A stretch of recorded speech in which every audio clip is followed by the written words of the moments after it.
Hey everybody, this is Evening Essentials on a Monday. I'm meteorologist Danielle Noyes here for the 1 degree outside weather network. Temperature-wise is about 10 to 20 degrees warmer than we were last night. It was a cold start this morning, this evening, and overnight. No 40s for most of us. Chance of a shower south, more scattered showers in northern New England. Actually, we may start as a bit of snow in far northern Maine. I'll get to that in a second. Overnight, yes, 42 to 48 for many of us.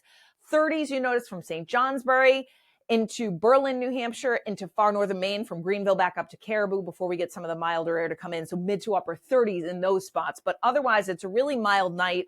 Couple of showers do continue to press eastward this evening out of Vermont into New Hampshire. Couple may sneak into northern Massachusetts.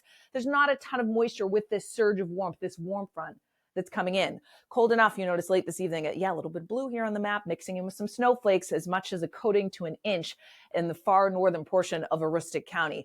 Tomorrow morning, Election Day, right? We get a couple of showers possible in southern New England. They don't amount to much. They're pretty much done by the time we get to mid-morning, any few that are out there. There'll still be a few showers in the far north country through mid to late morning, but the overall trend is to bring out increasing sunshine, kick up the breeze during the afternoon hours, maybe a lingering shower in eastern Maine, and a few low clouds that may come back into the mix after partially clearing during the afternoon. Then they kind of filter back in along the south coast. Some low clouds and patchy fog possible too. How much rainfall comes down from this evening through the overnight tonight with the showers? Not much.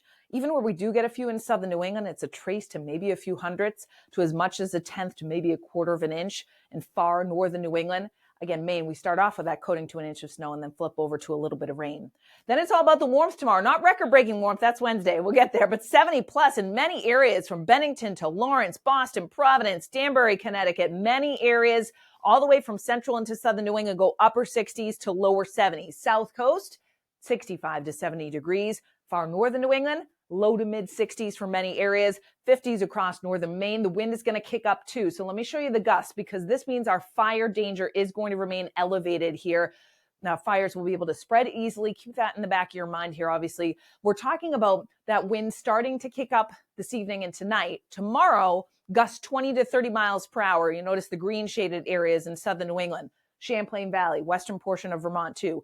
Elsewhere, it's 10 to 20 miles per hour. So it's breezy, and it's not a damaging wind day, but you will notice that wind. And it stays high on Wednesday, about 30 to 35 miles per hour in terms of peak gusts, particularly in southern New England.